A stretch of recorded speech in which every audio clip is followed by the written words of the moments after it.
রমজান মাস হয়ে যায়,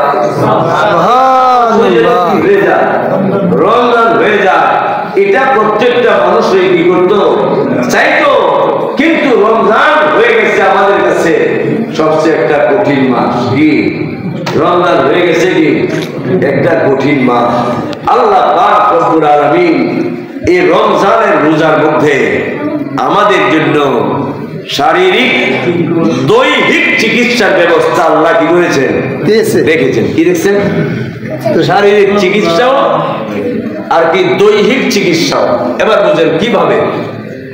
শারীরিক চিকিৎসা এইভাবে, আমরা আমাদের মুরব্বীরা আগে কি করতো, পাতিলের মধ্যে দই ভাবতো কিনা, দই ভাবতে ভাবতে কয়েকদিন জল ফাইতে রাখতো, পরে কি দইয়া পরিষ্কার করে রোদ্রে দিত। যদি না দিত তখন দই কাঞ্জা হয়ে যেত, কাঞ্জা, ঠিক না, কাঞ্জা হয়ে যেত। अहकाम इस्लाम अकल की नजर में, अहकाम इस्लाम अकल की नजर में हजरत मुफ्ती शफी रहमतुल्लाह अलैहि लिखित किताब আল্লাহ পাক মানুষের উপরে যে বিধিবিধানগুলো দিয়েছেন, এই বিধিবিধানগুলোর মধ্যে মানুষের কি উপকার, এই তত্ত্ব এই কিতাবের মধ্যে আছে। ওই কিতাবের মধ্যে উল্লেখ করেছেন যে আল্লাহ পাক রব্বুল আলামিন 12 মাসের মধ্যে 1 মাস রোজা ব্যবস্থা এই জন্যই করেছেন। একজন মানুষ যখন 12টা মাস উদর ভরে পেট ভরে যখন খাইতে থাকে, তখন তার পাকস্থলীতে বিভিন্ন ধরনের রোগ দেখা দেয়, শারীরিক অনেক রোগের সৃষ্টি হয়। এই জন্য আল্লাহ পাক বান্দা যেন শারীরিকভাবে সুস্থ থাকতে পারে, 1টা মাস সুনির্দিষ্ট সময় পর্যন্ত পাকস্থলীকে খালি রাখার জন্য কি করেছেন, নির্দেশ দান করেছেন। সুবহানাল্লাহ। 1 মাস পর্যন্ত নির্ধারিত সময়ে পাকস্থলীটাকে কি করো, শুকাও। পাকস্থলীটাকে কি করো, তাপ দিয়া এটাকে শক্ত করো, মজবুত করো, ভাইরাস মুক্ত করো। ইনশাআল্লাহ যে ব্যক্তি রমজানের রোজা রাখবে তার পেটের কোনো রোগ হতে পারে না।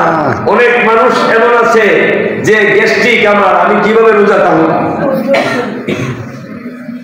রোজা থাকলে পরে গ্যাস্ট্রিক ভালো হয়ে যায় অবশ্যই, কিন্তু মনের মধ্যে যদি রোগ থাকে তাহলে পেটের রোগ ভালো হবে না।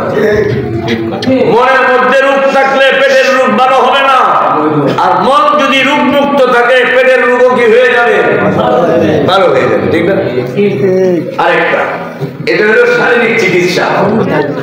আর দৈহিক চিকিৎসাটা আপনাদেরকে বলি। আচ্ছা বলেন তো দেখি, মানুষ গুনার কাজে লিপ্ত হয় কয় কারণে? মৌলিকভাবে 2টা জিনিসের কারণে মানুষ অপরাধী হয়। 1 নাম্বার হলো পেট, আর 1 নাম্বার হলো লজ্জাস্থান, ঠিক না বেটি?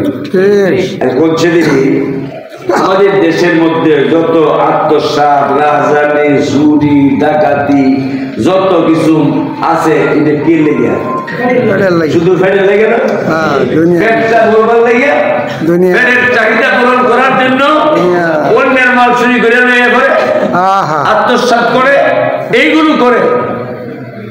এখন এই যে কাজগুলো করা হয়, এই আলাউদ্দিন আইএমসি মিডিয়া, কুরআন হাদিসের কথা বলে।